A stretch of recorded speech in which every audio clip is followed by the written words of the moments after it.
He had everything, except time. And he only realized it on the day he found out he was dying. His name was Lucas, a successful entrepreneur at 42. Big house, luxury car, a schedule packed down to the minute. A $10,000 watch clung to his wrist, not to tell time, but to remind him time is money. Lucas never ate lunch with his family. "I'll make it up to them later," he said. He never learned to play the guitar, the childhood dream he quietly buried. Someday, he told himself, when things slow down. He once loved a woman deeply, but left her behind because his career was at a turning point. "When the timing is right, I'll come back," he promised. But the timing never came. One morning, Lucas collapsed in his office. Stage 4 cancer, 3 months to live. 3 months for all the laters he thought he had. That night, alone, he opened his laptop.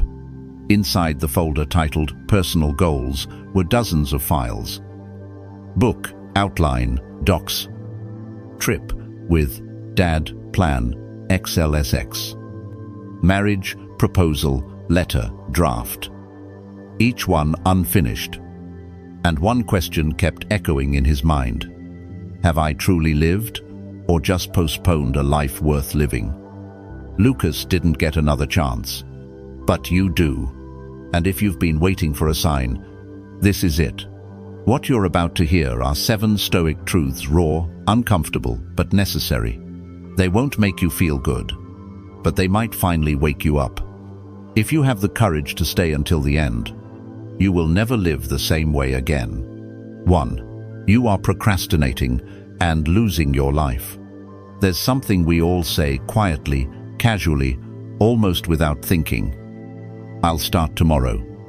Tomorrow, I'll change. Tomorrow, I'll finally chase what matters. Tomorrow, I'll be the person I keep imagining in my head. But tomorrow is the most beautiful lie you've ever believed. It comforts you. It tells you time is on your side. It whispers, relax, there's still space to become who you were meant to be. And so, you wait. But time doesn't wait with you. It keeps moving quietly, relentlessly, without asking permission. And every day you postpone your life. Every morning you wake up and say, not yet. You're not standing still. You're disappearing. You could leave life right now. Marcus Aurelius. That's not a threat. It's a reminder, because you don't need more time. You need more courage. The truth is, you're not procrastinating because you're lazy. You're procrastinating because you're scared. Scared to fail. Scared to look foolish. Scared to start small, be seen stumbling, not be good enough. But no one ever felt truly ready. The people you admire didn't wait for perfect timing. They just started. They moved forward uncertain, afraid, unprepared. And that's what made them unstoppable. You keep waiting for the right mood, the right moment, the right version of yourself. But the longer you wait for perfect, the further you drift from progress. There is no perfect moment. Only this one, this breath, this heartbeat, this second. And right now, you have a choice. To keep watching life from the sidelines, or to step into the arena even if you're trembling. Because one day, you'll realize that "I'll start tomorrow" was just another way of saying "I never will." So don't wait for fear to leave. Act with it. Start right now. 2. You're chasing what doesn't make you happy. Money, recognition, achievement, fame.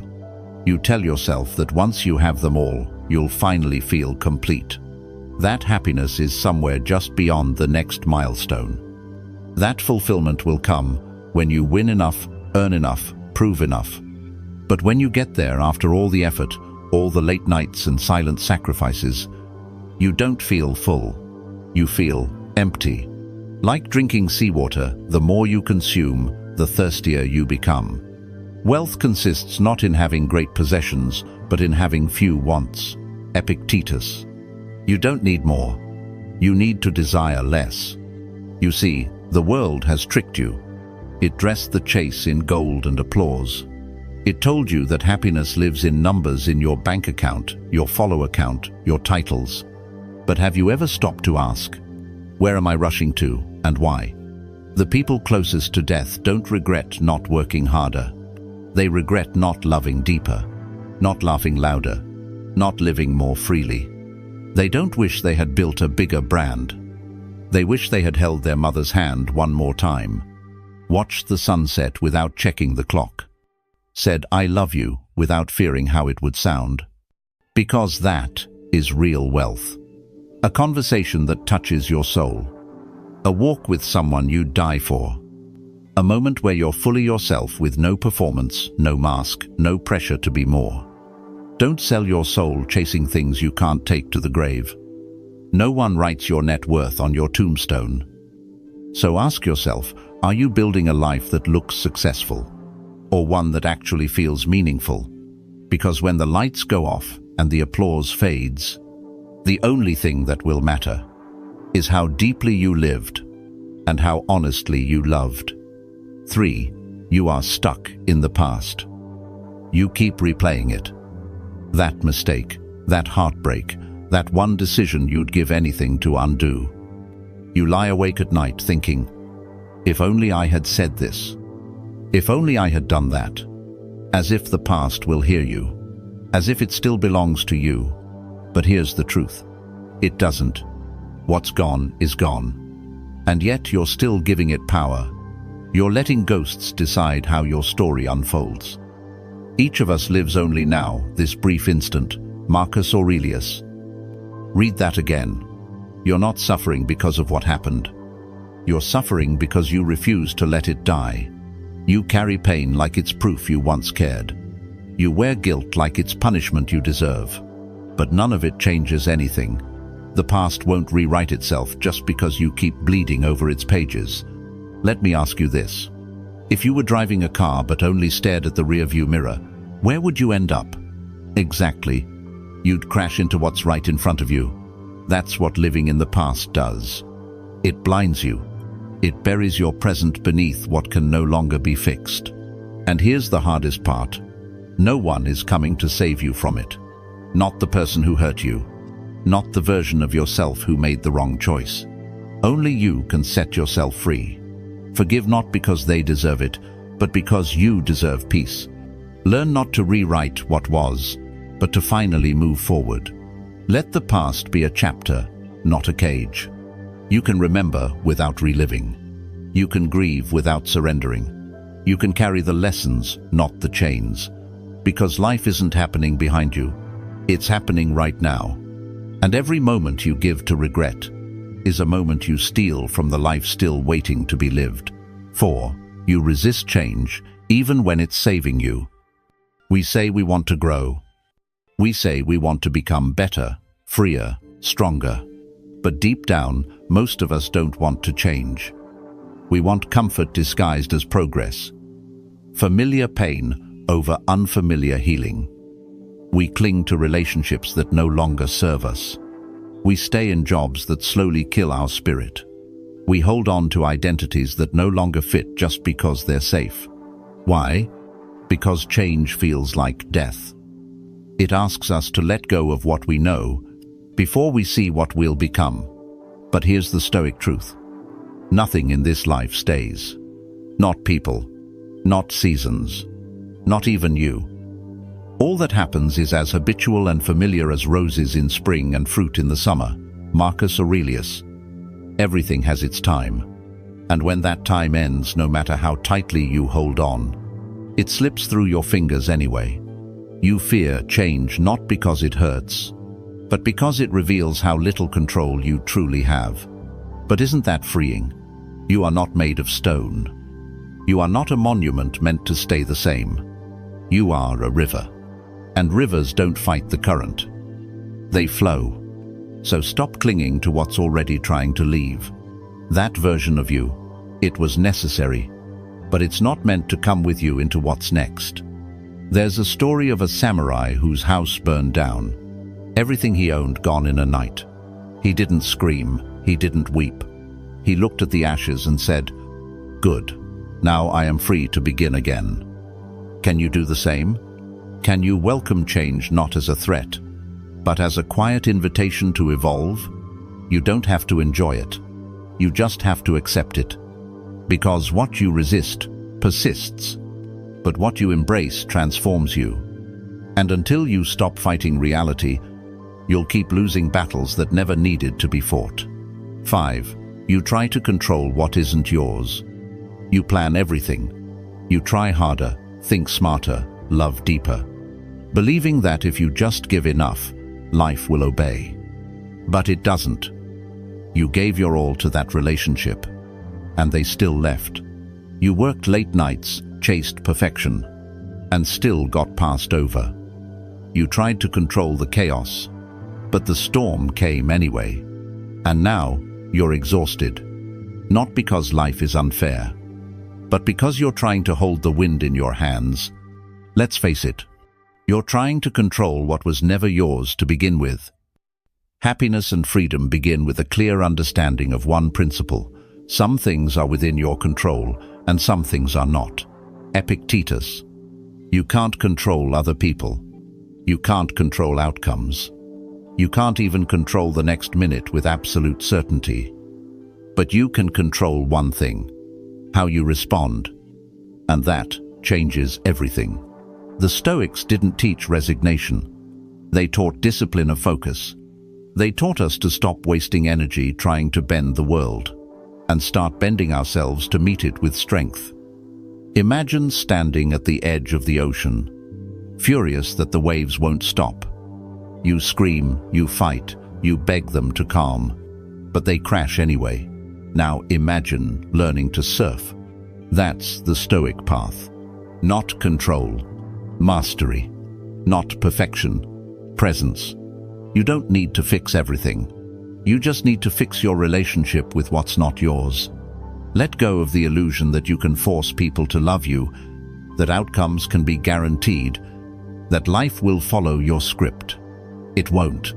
But when you stop chasing control, you'll discover something far more powerful: peace. 6. You fear death, but not a meaningless life. You're afraid of dying, but you're not afraid of waking up every day and feeling nothing. You fear the final breath, but not the thousands of empty ones that come before it. And that, my friend, is the real tragedy. We avoid thinking about death. We distract ourselves. We pretend we're eternal until life proves otherwise. But if death is the ultimate end, then isn't a life unlived the ultimate failure? It is not death that a man should fear, but never beginning to live. Marcus Aurelius. Think about today. What did you do that truly mattered? What did you give your soul to? Or was it just another loop? Wake up, scroll, work, numb out, sleep, repeat. You're not living. You're existing on autopilot, waiting for some mythical someday when life will finally begin. But someday never comes. The truth is, living with purpose takes more courage than facing death, because it requires you to break free from comfort, to say no to mediocrity, to do things that scare you, stretch you, expose you. It's far easier to keep drifting than to ask, what sets my soul on fire? And even harder to chase it, especially when no one else understands. But here's what you need to hear. You don't need 50 more years. You just need one bold moment. One decision to stop wasting time. One commitment to stop living small. Because when your time does come, it won't be your money, your trophies, or your followers that matter. It will be the lives you touched, the dreams you dared, the moments you felt truly alive. So stop fearing death. Start fearing a life that ends before it ever really begins. And remember, you don't get to choose how long you live, but you do get to choose how deeply. 7. You avoid silence because you're afraid of yourself. Imagine this. No phone, no music, no scrolling, just you and silence. How long could you last? Most people can't sit with themselves for even 5 minutes. They panic, fidget, reach for anything that can fill the void. But the silence isn't empty. It's honest. And that's what terrifies you. Because in silence, there's nothing left to hide behind. No filters, no distractions, no noise to drown the truth. Just you. Raw, unfiltered, undeniably you. People seek retreats in the mountains, by the sea, in the countryside, but the greatest retreat is within. Marcus Aurelius. And yet we run. We run from quiet mornings. We run from long walks with no headphones. We run from our own thoughts like they're enemies. Why? Because deep down we know. We've neglected parts of ourselves for far too long. We've buried pain under productivity, shoved truth beneath entertainment, numbed loneliness with noise. But here's what the Stoics understood. Silence isn't weakness. It's a weapon, a mirror, a doorway. Only in silence do you meet the real you, not the version you post, not the one you perform, but the one who aches, questions, remembers, longs. And until you can sit with that version of yourself, you'll never truly be free. So try it. Turn everything off. Close your eyes. And just listen. What rises is not to be feared. It is to be welcomed. It is the beginning of awareness. And awareness is the birthplace of transformation. You've spent your whole life running. But maybe what you've been trying to escape is the exact thing that can save you. Conclusion. The choice is yours. You can close this video and go back to your old life. Or you can let it change you. Awakening isn't comfortable, but it's real. And once you're awake, you can't go back to sleep. Begin at once to live. Count each day as a separate life. Seneca. You can't control the world, but you can control yourself. And in the end, that's the only power that truly matters. If you're ready to stop existing and start truly living, comment "Truly Live" below. And subscribe to the Stoic Habit, where you don't just hear the philosophy, you become it.